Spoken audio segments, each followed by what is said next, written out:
Hello everyone, welcome to यथार्थ IAS।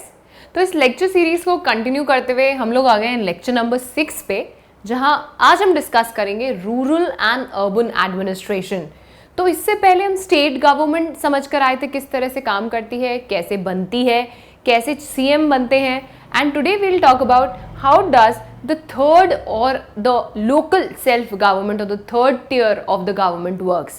So this is going to be our agenda. We'll talk about the rural government and we will also talk about the urban administration. Let's get started. Now, first thing first. The very first topic that we'll be talking about is rural administration. And please understand that in India, panchayats is not a new creation. Panchayat सालों से अलग अलग format में India में exist करती थी। तो ऐसा नहीं है कि इंडिया में 73rd अमेंडमेंट एक्ट से पहले पंचायत एग्जिस्ट ही नहीं करती थी। There were panchayats, but the problem was lack of uniformity. अलग अलग जगहों पर अपने अपने तरह से पंचायत बनाई जाती थी, कहीं नहीं थी, कहीं कुछ सालों के लिए काम कर कर बंद हो जाती थी, कहीं पर इनडायरेक्टली इलेक्टेड थी, कहीं पर हेरिडिटरी थी। बट इन सबको यूनिफॉर्मिटी प्रोवाइड करी भारत के दो इंपॉर्टेंट लेजिस्लेशंस ने, that is 73rd and 74th Amendment Act, which will also be the focal points of today's lecture. Now, why do we have Panchayati Raj? Why do we have the third tier of the government? Here are some important keywords that you can use while writing your answers, and it will also give you a lot of clarity. So, what do I mean when I say the third tier of the government? Okay, we have a central government. We have a government at the state level, and then we have the local self-government working at the grassroots level, जिसको हम बोलते हैं tier 3, right, or the third tier of the government. Now, why do we need this third tier? So that we have more democratic participation. Think of it.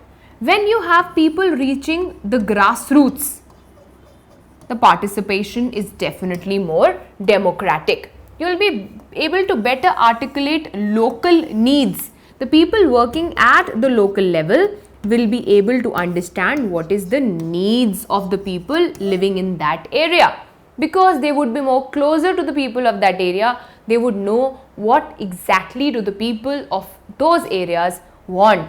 And finally, there would be more efficient use of local resources.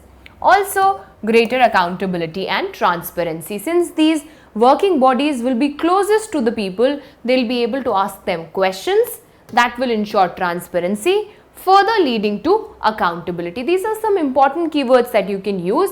You can talk about more democratic participation, better articulation of local needs, better use of local resources, more and more transparency, which can further lead to accountability. That justifies why at all do we need Panchayati Raj in India. So through the course of the lecture, I'll talk about 73rd Amendment Act.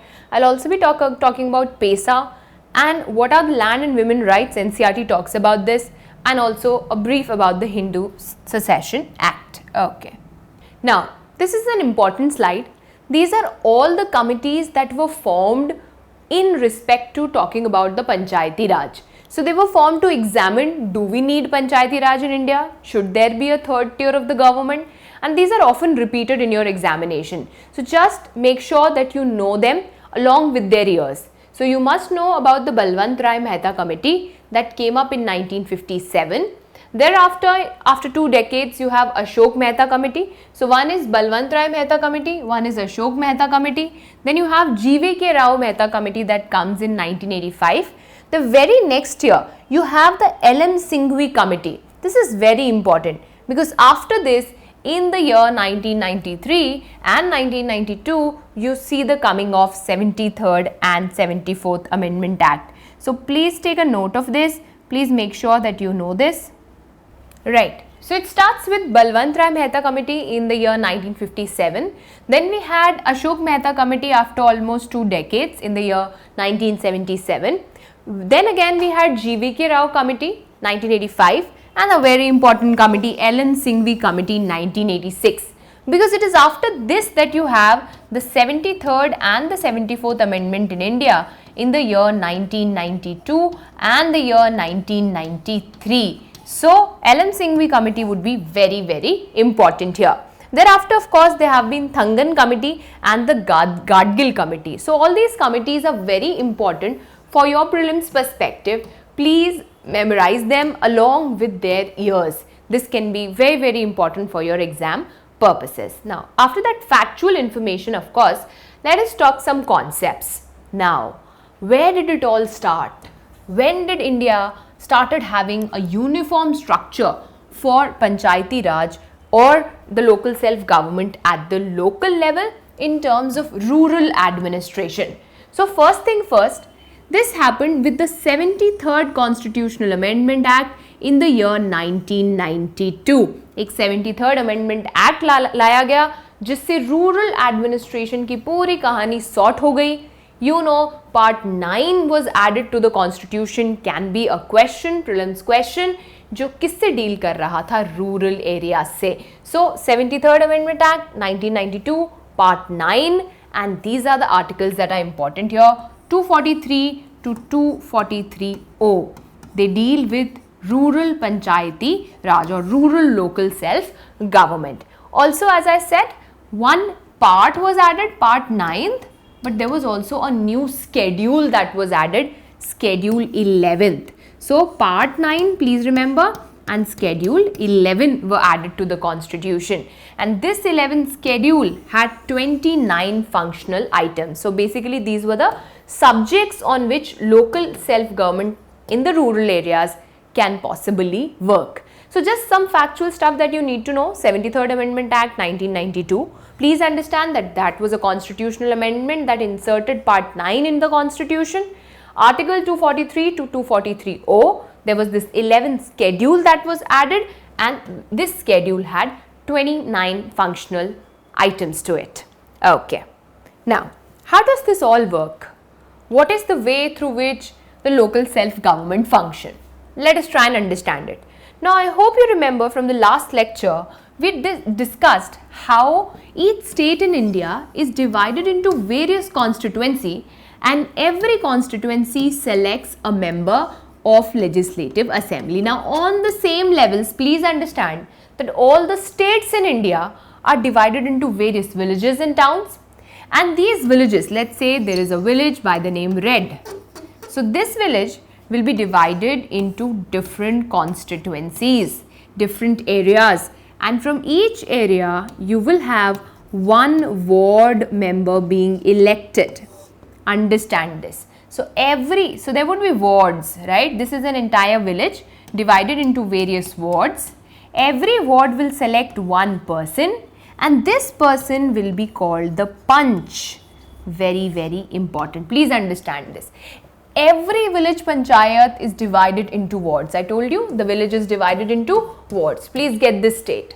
Then every ward elects a representative who is called a ward member or a Panch. From each ward there would be a ward member, जिसको दूसरी भाषा में क्या कहा जाएगा, हिंदी में क्या कहा जाएगा, Panch. Now all the members of the Gram Sabha also elect a Sarpanch. Now let us get this right. सबसे पहले हमने समझ लिया wards बना दिए गए, हर वार्ड से आपने सेलेक्ट कर लिया एक ward member.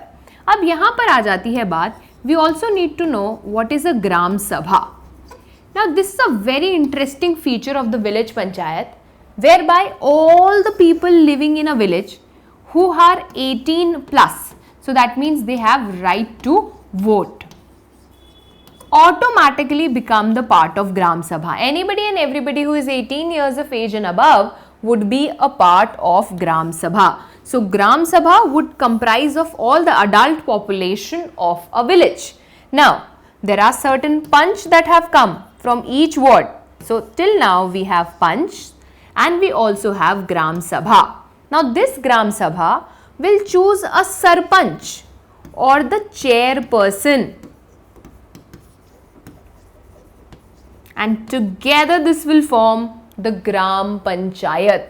Very, very important. So all the members of the Gram Sabha also elect a Sarpanch. I just told you this Sarpanch would be the president, or you can call the chairperson. The ward Panch and the Sarpanch together make the Gram Panchayat.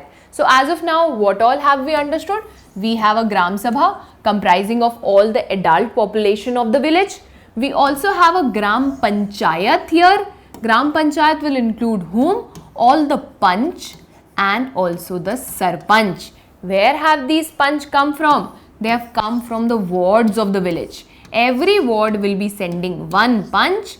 Gram Sabha would be also electing one of them to be the Sarpanch. Together they will be called the Gram Panchayat, and Gram Sabha is comprising of anybody and everybody who is an adult, in the sense has right to vote. Very good. Now, the Gram Panchayat has a secretary. This is a very important aspect. Beside, of course, all these people who are elected by the people, the Panch is an elected person, the Sarpanch is an elected person, there is somebody who is appointed by the government, and this person is the Gram Secretary. अगर आप में से किसी ने series देखी है panchayat, right, अगर नहीं देखी तो देखिएगा. It's a very interesting series available out there which explains how a village functions. तो जब आप वो देखते हैं आप इन सब बातों से और रिलेट कर पाएंगे. There is a gram secretary. Now who is this gram secretary? This gram secretary is a representative, or you can say somebody appointed by the government to take care of the administrative functions. For example, calling the meetings of the panchayat, recording it, taking note of whatever births are happening in the particular place, whatever deaths are happening. So this Gram Secretary or the secretary is responsible for calling out meetings, for maintaining records, how was the meeting conducted, what were the proceedings, or all the administrative aspects have to be taken care of by Gram Secretary. So in prelims, if they ask you a question on Gram Secretary, remember this person is not elected. This person is actually appointed by the government to take care of the administrative aspects of Gram Panchayat. Let us quickly summarize it. Gram Sabha, comprising of all the adult members of the village, 18 and above, would be a part of Gram Sabha. The village will be divided into different wards. Every ward will select a ward member or a Panch. The Gram Sabha will also elect one people out of these Panch to be the Sarpanch.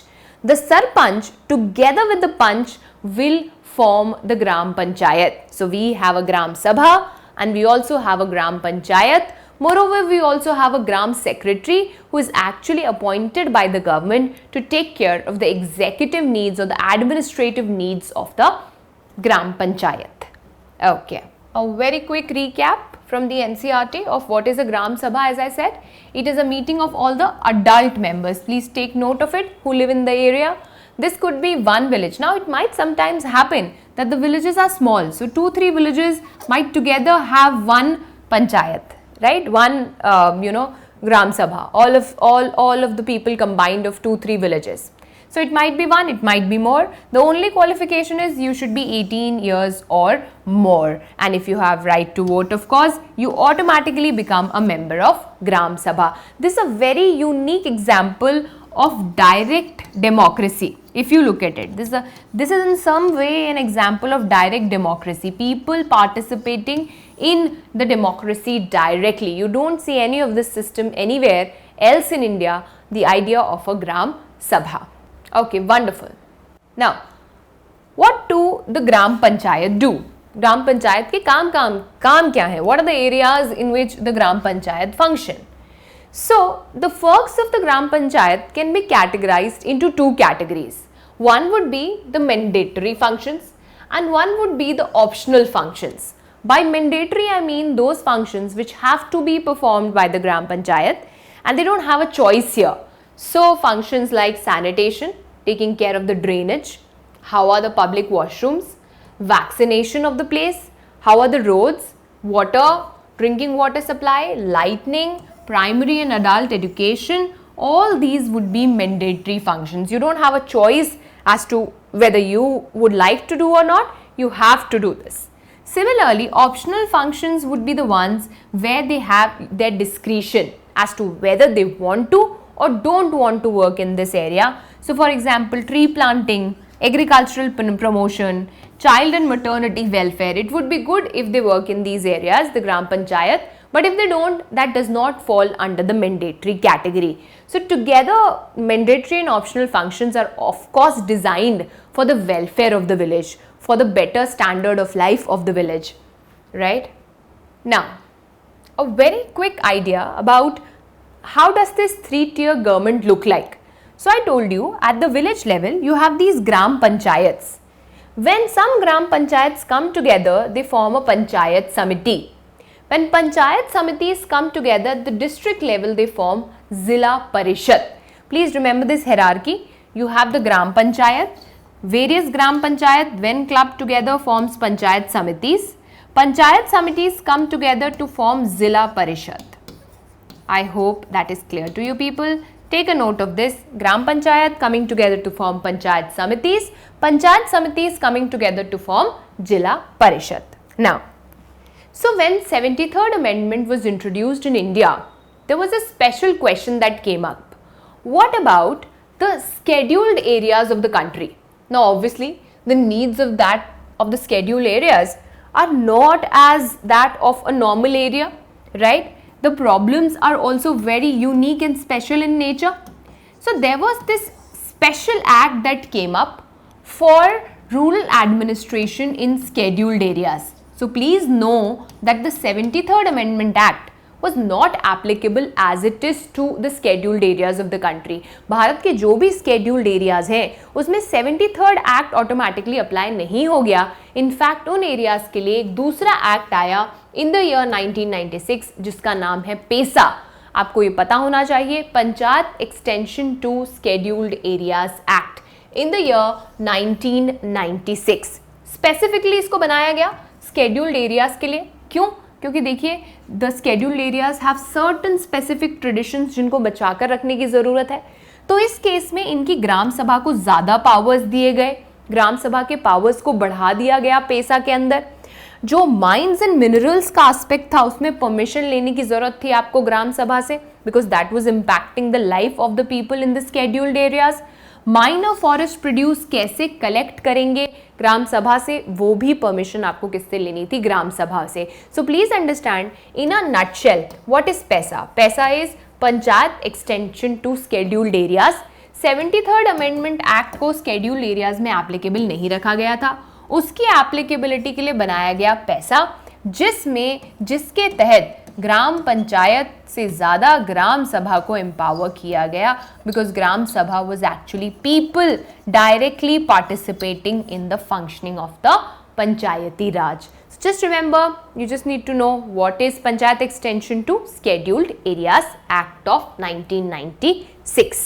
Now, one more aspect that NCERT talks about, that is land and women rights. So they have dedicated an entire page to this idea of land and women rights, which we must know about. By the way, of course, this has been a big problem in India. Okay, so let us talk about this. NCERT briefly mentions about the Hindu Succession Act.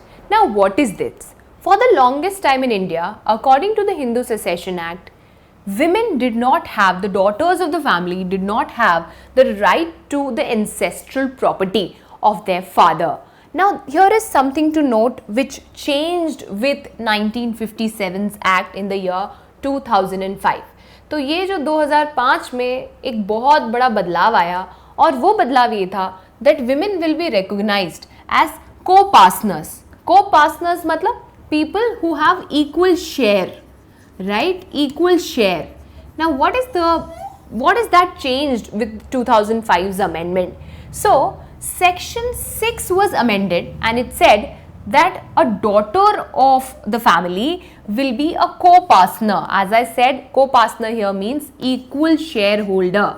So henceforth, if any property that is ancestral in nature, now understand the difference here, acquired property and ancestral properties are different. If I have purchased that property out of my own money, I have all the right to decide how do I want to divide it. Maybe I don't want to give it to anybody, or maybe I want to give it to anybody outside my family. But if it is an ancestral property, that is I got it from my father, then I'll have to divide it as per the Hindu Succession Act. And the Hindu Succession Act now says that this ancestral property, in this ancestral property, daughters will be having the same right as that of the son. So after this, the land or the property right is equally available to the daughter as much as it is available to the son. Just remember, this is applicable in case only of ancestral property and not that of self acquired or personal property. If you have earned it yourself, अपने पैसे से कमाई हुई property है,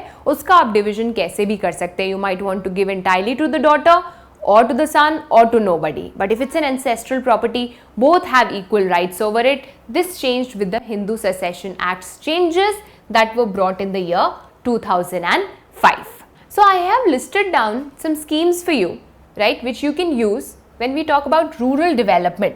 Rural development के लिए कुछ जो है schemes मैंने आपके यहाँ पर डाल दी हैं. आप इनको एक बार देख लीजिए. You can use it in your answers. MNREGA, संसद Adarsh Gram Yojana, national social assistance programme, national rural livelihood mission, Pradhan Mantri Gram सड़क योजना. These are some of the schemes that are running for the rural development of the country. Maybe just a quick mention so that you know what are the schemes that you can write in your answers. Okay. Now here is a prelims question that you might want to take a look at. एक बार solve करके देखते हैं इसको, right?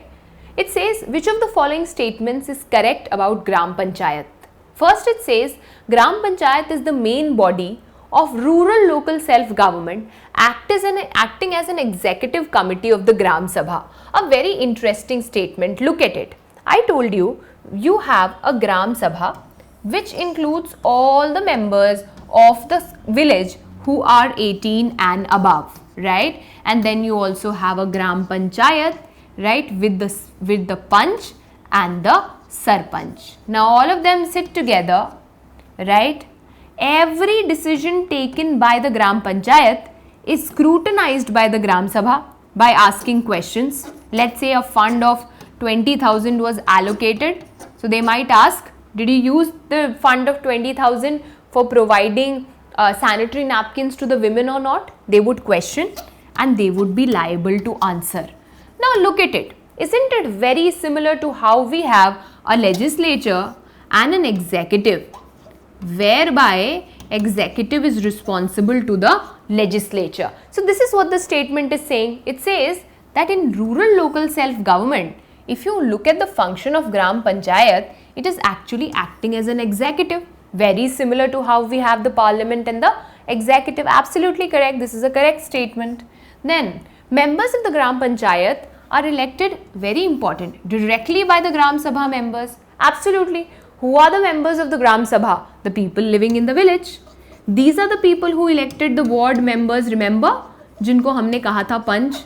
So yes, the Gram Panchayat is absolutely directly elected. This statement is also correct. Therefore, the answer would be both 1 and 2 or answer C. All you need to focus on was this, that is Gram Panchayat an executive committee? Yes, absolutely it's an executive committee because it functions as that of a executive. Very, very important. Now let us move forward and understand urban administration. So just as we understood the rural local self-government, let us also talk about how does urban administration function in India. So with the 73rd Amendment Act, we saw the coming of rural local self-government, and with 74th Amendment Act, we have the urban local self-government, and this is what we'll be talking about. We'll be talking about the 74th Amendment Act. What are ward councillors? How does a municipality different from a municipal corporation?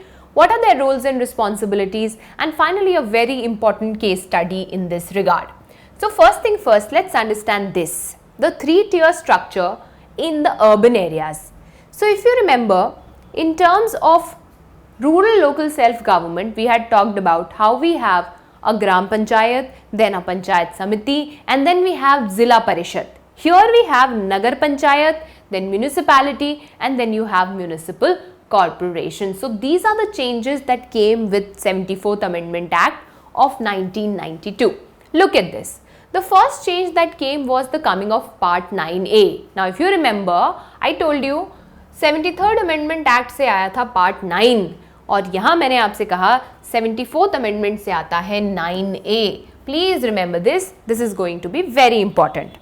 Now these are some questions that turn up in your exam, so you must know. 73rd से आया था आपका 9 और 74th से आया था आपका 9A, जिससे हमने देखा फॉर्मेशन ऑफ म्यूनिसिपैलिटीज एंड नगर पालिकास. 243 से 243O तक हमने देखा था for rural local self government. So O के बाद P.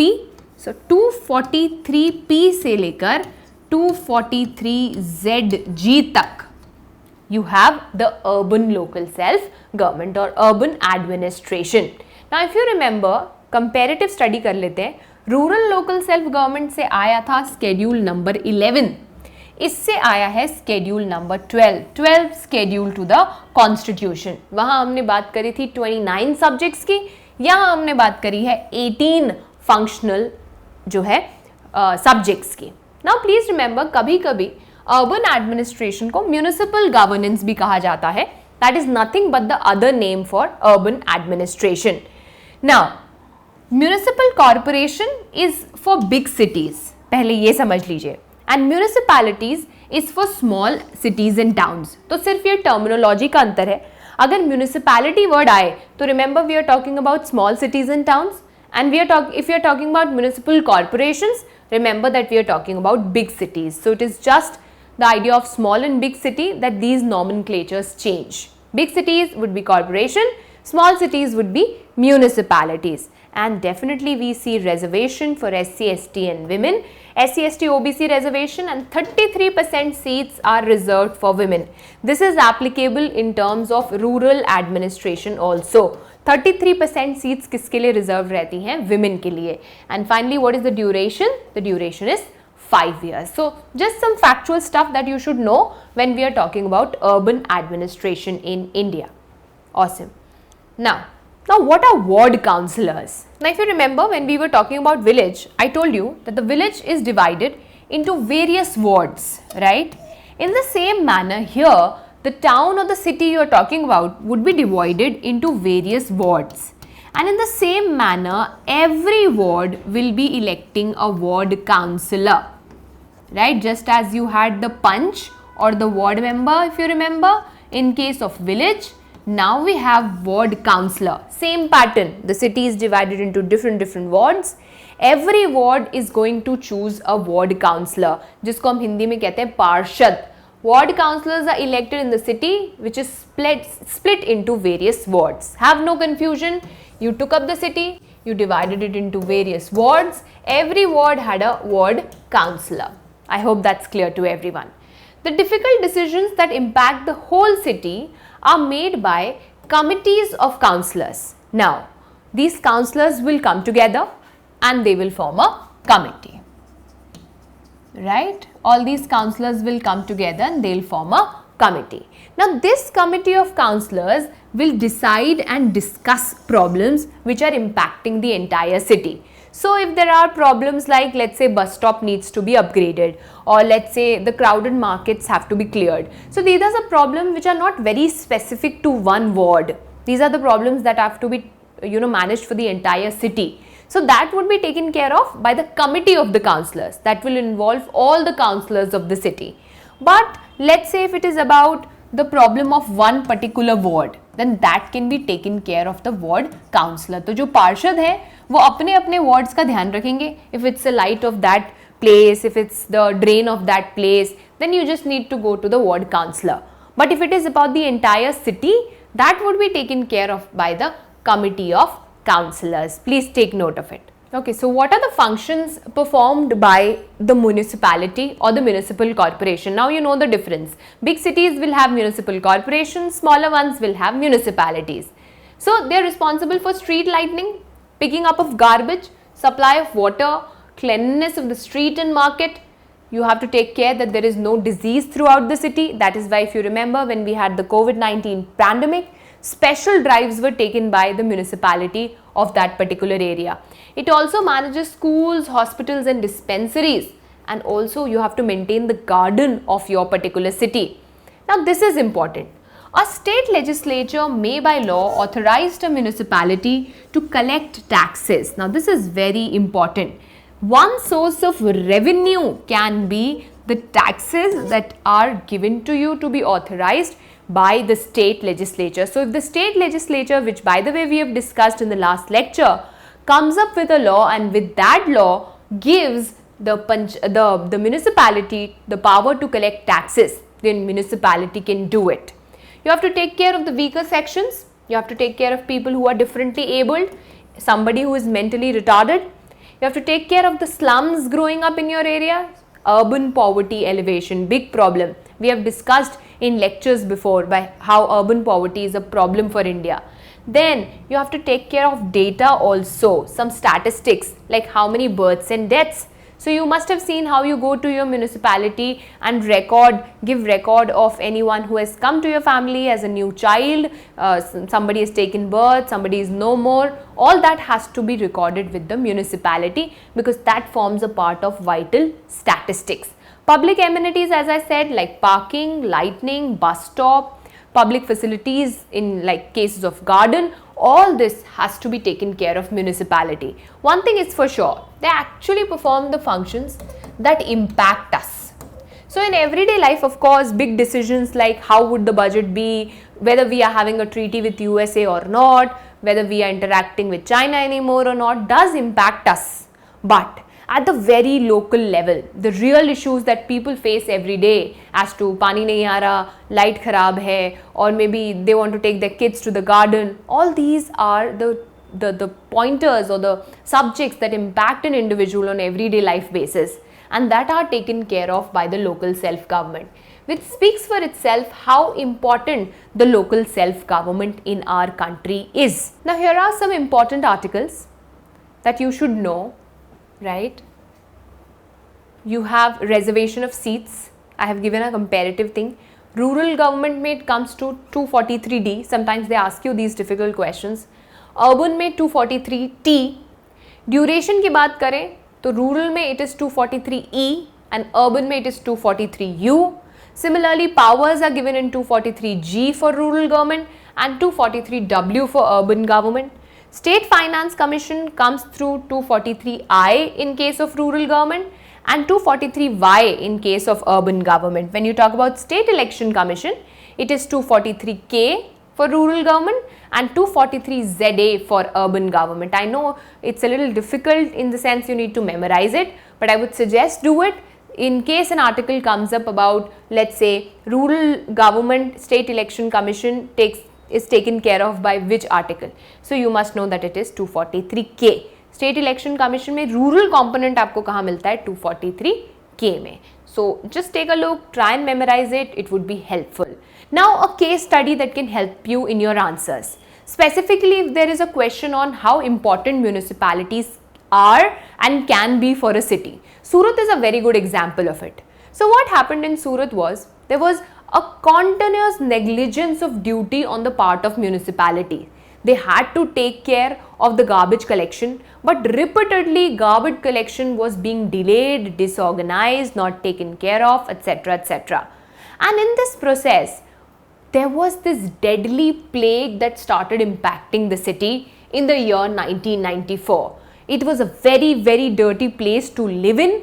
Plague was spreading at a very, very fast rate.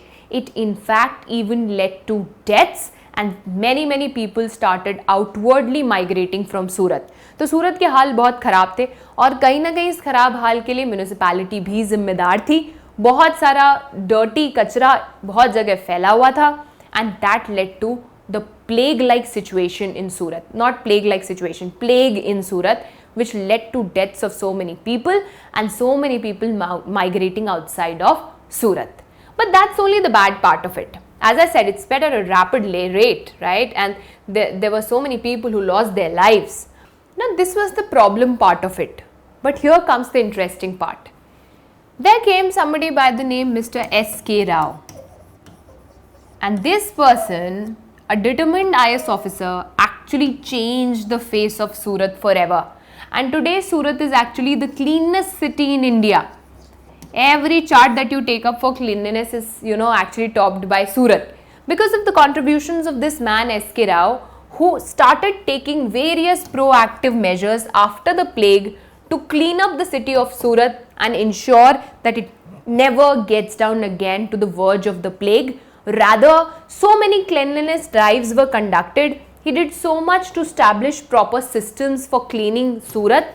And the result is, today Surat is one of the cleanest cities in the country. So you can quote Mr. S.K. Rao's example as a determined IAS officer who actually took up this problem to his stride and said, let's develop a solution for it and let's come up with a solution that will actually change the face of Surat forever. So from a plague-ridden city to being the cleanest city of India, the roots or the base was actually led by Mr. S.K. Rao, which you can use in your case study or maybe while writing your answers.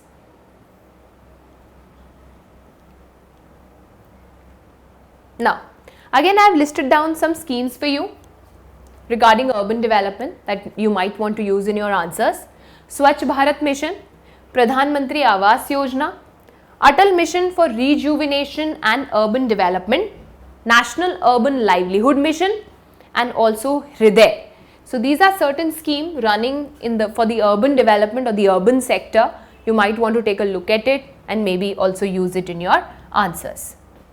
Now here is a mains question for you that you can go and practice, write about it, right? Try and write an answer to it. Highlight the importance of 73rd and 74th Amendment Act. Now first thing first, you will first explain what changes were brought about 73rd and 74th Act. You need to tell us what 73rd Amendment Act brought about for the rural local self-government. What changed with the 74th Amendment Act for the urban scenario. And now you need to connect it with something. And that is it a step towards realizing Mahatma Gandhi's notion of Gram Swaraj? So here you also need to talk about what was Mahatma Gandhi's idea of Gram Swaraj. तो क्या है महात्मा गांधी का ग्राम स्वराज, ये आपको बताना पड़ेगा. Let me quickly tell you what was this Gram Swaraj so that you can connect it with the question and write a good answer. So Mahatma Gandhi said that every village in the country should be a self-sufficient unit. Look at this, Gram Swaraj, right? Swaraj, when you are your own government. So he said that every village in India should be so self-sufficient that it should be able to manage and provide facilities to all the people of the village on its own. It would not be dependent on any external entity for the governing of the village, and people here should be able to live a dignified life. So to sum up, the idea of Gram Swaraj said that the villages in India should be autonomous, so much so that they are able to provide all the basic facilities required for living a dignified life. And then we can call that village to be a Gram Swaraj village or the idea of Gram Swaraj. So now you know what is Mahatma Gandhi's notion of Gram Swaraj. You also know what is 73rd and 74th Amendment Act. All you have to do in this mains question is to connect these two and identify whether the idea of Gram Swaraj is actually being fulfilled through 73rd and 74th Amendment Act or not. So you need to talk about how 73rd Amendment empowers village panchayat, how it talks about Gram Panchayat and Gram Sabha, whereby all major decisions are being taken care of in the Gram Panchayat. 74th, how does it provides for ward councillors? How are these ward councillors functioning? So many functions we saw are being performed by the municipality and the municipal corporation, but at the same time you have to highlight the problems. You have to explain how money, budget issues is still a problem, right? So they have a lot many functions to perform, but what are the sources of their revenue? Very, very limited sources of revenue. A lot many responsibilities, but not enough revenue. So all you need to do in this question is read about the success and failures of 73rd and 74th Amendment. I already told you about the idea of Gram Swaraj, explain it in a paragraph, connect the two, identify how yes it is fulfilling the dream of Gram Swaraj, what are the areas we still need to work on, and then conclude the answer. Try writing it like that, right? A good answer writing practice from this particular lecture you can do. So that was about rural and urban local self-government. I hope that gave you a lot of clarity. It gave you a perspective about the 73rd and the 74th Amendment. That's it about this lecture. Thank you and happy studying.